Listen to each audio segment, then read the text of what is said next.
السلام عليكم، ازيكم حبايبي عاملين ايه؟ يا رب تكونوا بخير دايما. طبعا الفيديو ده كده اجى بالصدفة. طبعا انا كنت نسيت ان انا اصور الغدا الفطار بعد ما عملناه، وبنتي قالت هاخد لقطة كده عشان نقدر نحطها طبعا في اول الفيديو، الرز والسمك والسلطة والطحينة. كل سنة وانتم طيبين، ويا رب يجعل أيامكم كلها خير وسعادة وهنا. النهاردة بقى هنعمل ايه يا أم صابر؟ هنعمل السمك. طبعا كان نفسي بقى نعمل سمك يوم كده في رمضان، وأنا ووالدتي قلنا هنعمل السمك، وولادي قالوا لا احنا مش عايزين ناكل سمك. طبعا لما نزلت السوق قلت يا ريت كنت سمعت كلام ولادي، بس هنعمل ايه بقى خلاص. بعد ما نزلت السوق أسأل على السمك، ما كنتش أتوقع أسعار السمك. اتفاجئت إن سعر السمك وصل 40 و45 جنيه، يعني حق السمك مرتين. يعني دلوقتي لو هنجيب 4 كيلو هنجيب 2 بس. زي ما انتوا عارفين الأسعار اللي احنا فيها اليومين دول دوختنا. كل سنة وانتم طيبين. دلوقتي طبعا بعمل تتبيلة السمك، قطعت الطماطم ودلوقتي الخضار. أنا بحب التتبيلة دي جدا جدا جدا، ما شاء الله عليها، ريحتها بتقلب الشقة. طبعا قطعت كمية الخضار كلها زي خضار المحشي، كزبرة وبقدونس وشبت، وبقطع عليه كمية فلفل حلوة عشان تدي شوية حموان فيها وطعم جميل كده. ما شاء الله، اللهم صل على النبي، صلوا على النبي يا جماعة. ما شاء الله، مش عارفة أقول لكم على الريحة، كانت قلبة الشقة وقلبة العمارة. التتبيلة لوحدها وانتي لسه ما حطيتش فيها حاجة كانت ريحتها تحفة. جربوا التتبيلة دي وشوفوا السمك. ولما يكون عندك ضيف ويجي عندك يفطر أو يجي يتغدى، هيستعجب انت جايبة السمك ده منين وعاملاه كده ازاي، بدل ما نطلع نشتريه من برّه من المحلات بتاعة السمك. بيبقى متحمّر عامل زي الخشب كده ناشف، ما لهوش طعم وما فيهوش تتبيلة، ولادكم ما يعرفوش ياكلوه. ولو مشوي بيبقى ما أعرفش بصراحة، يعني باحس إن أنا ما باحبش المشوي.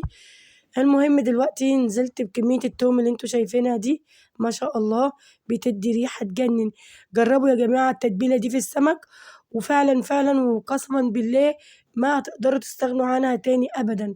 وكل اللي هييجي ياكل عندِك سمك هيقول لِك قولي لنا أنتِ عاملة فيه إيه وسر التتبيلة بتاعتِك إيه. دلوقتي باقطّع البصل، أنا هاقطّع بصلتين كبار حسب الكمية اللي أنتِ بتعمليها.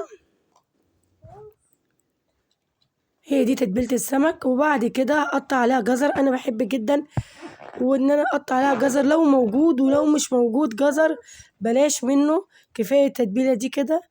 ونسيت أقول لكم سر التتبيلة دي حاجتين، إيه هُم يا أم صابر؟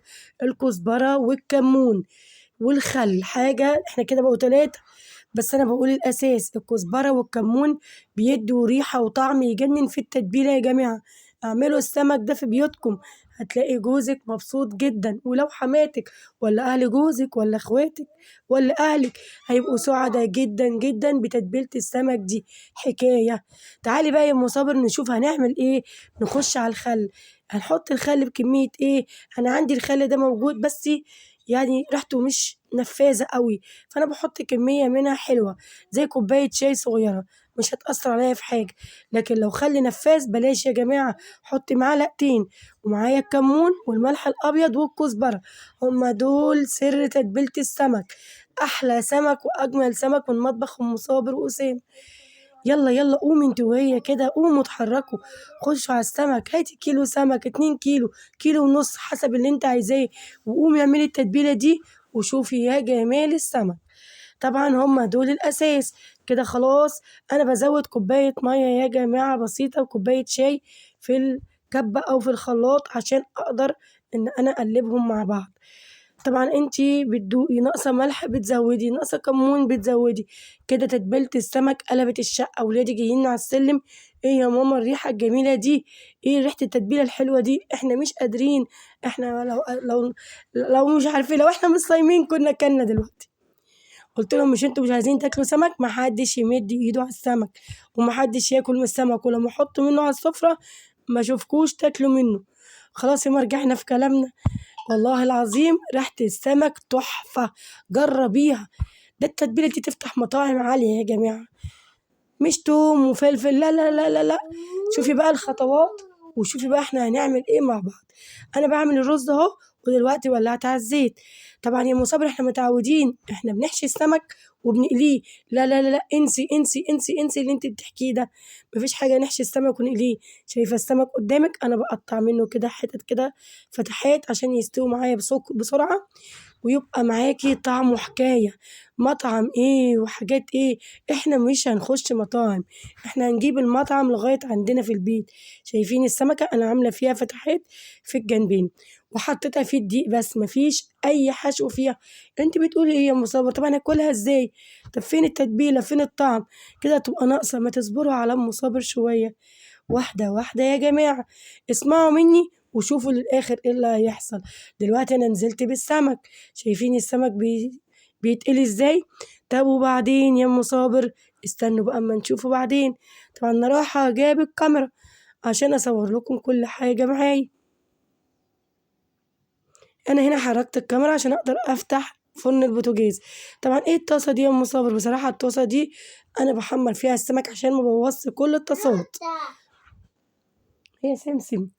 عشان مبوظت كل الطاسات. فانا لما حطيت هنا لقيت ان السمكة كبيرة على الطاسة نفسها مش واخداها، فقلت لا انا هنقلها في طاسة تانية واعملها. طبعا هنا بقى كان بنتي جابت عصير الصوبيا والتمر، لان انا بصراحة بعشق عصير الصوبيا يا جماعة، ده عندي حاجة تانية. هتقولي طب ما تشربيه يا مصابة؟ لا انا بستنى رمضان بقى، بيبقى حلاوته وجماله في رمضان. طبعا هنا انا نقلت السمك في الطاسة التانية. الطاسة دي طبعًا يعني لو مش رمضان وربنا هديني كده باخلّيها حاجة تانية. بس يالّا انسوا خلّينا بقى في قلي السمك. طبعًا دلوقتي أنا مولعة السمك والسوبيا هناك أهي وعصير التمر. أعمل إيه بقى؟ رمضان كل سنة وأنتم طيبين. معلش يا جماعة لسه بقى صاحية وشوية برد. بتتأخري علينا في فيديوهاتِك يا أم صابر، والله العظيم الفيديوهات بتبقى موجودة، بس أنا باصوّر مع تليفونات الولاد، واستنى بقى لمّا ده يدّيني التليفون بالعافية، واتحايل على دي تدّيني التليفون، وأنتم عارفين الولاد بالعافية. طبعًا أنا باقلي السمك أهو، وخدت السمك التاني برضه باحطه في الدقيق وفاتحة فيه فتحات برضه. شايفين؟ شايفين الطاسة دي بقى عملت إيه؟ شايفين؟ خدت 3 سمكات ما شاء الله بدل سمكتين، يعني هتسعف معايا جامد. على فكرة يا جماعة أنا كنت فاتحة الكاميرا هنا وفاكرة إن أنا قافلاها، ما خدتش بالي غير دلوقتي وأنا بامنتج معاكم الفيديو. أنا استغربت لأن أنا فعلًا كنت فاكرة إن الكاميرا مقفولة، بس اتضح إن الكاميرا مفتوحة. ربنا يسترها بقى.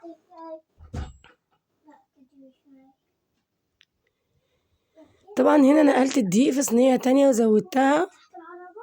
طبعًا أنا مش هاعرف أشيل ده كله، يبقى الفيديو كده خلاص خلص. طبعًا أسامة جاي يوريني الطقم بيقول لي شايفة يا ماما طقم الجيش؟ إيه رأيك يا ماما في طقم الجيش؟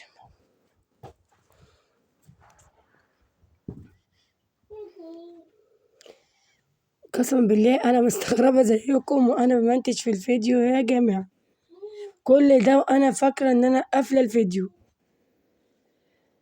المهم يا جماعة السمك بيتقلي طبعًا زي ما أنتم شايفين أهو، وأسامة هنا كان جايب فشار ومبهدل لي المطبخ.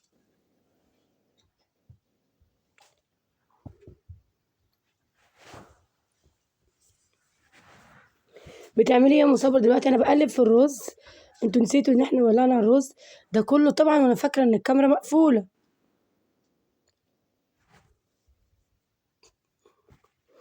وبناتي طبعًا داخلين طالعين يكلموني.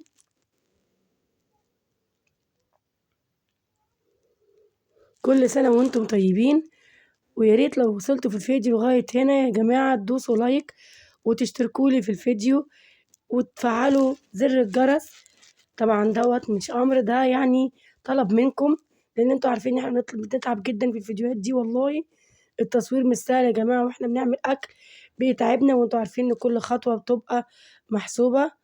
طبعًا يعني أنا مستغربة من الفيديو، بس يعني أنا مستخسرة الفيديو ده كله. أنا متخيلة طبعًا زي ما قُلت لكم إن الفيديو مقفول.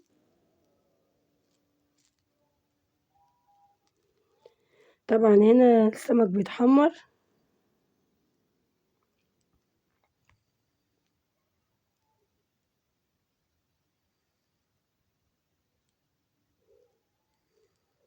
ده أنا افتكرت إن السوبيا والتمر لسه محطوطين في الأرض ولسه مش حاطينهم في الفريزر وكان المغرب قرب.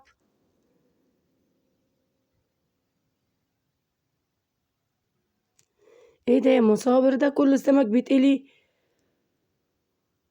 انا بعد كده هاخد بالي جدا من الكاميرا وهاخد بالي من التصوير، لان انا زي ما انتوا شايفين راكنه الكاميرا ورا كده في جنب وفاكره ان انا طافياها، وده غلط لان البيوت بالارض كلها خصوصيات. وبعد كده هنتبه لقصه الكاميرا. المهم يا حبايب قلبي السمك بيتقلي معاكم اهو، وبعد ما السمك يتقلي تعالوا بقى نشوف الأكلة بقت عاملة ازاي. شايفين؟ بعد كده أنا حطيت السمك في التتبيلة بس النور قطع، معرفتش أصور لكم المقطع ده. السمك شفت يا أم صابر، شايفين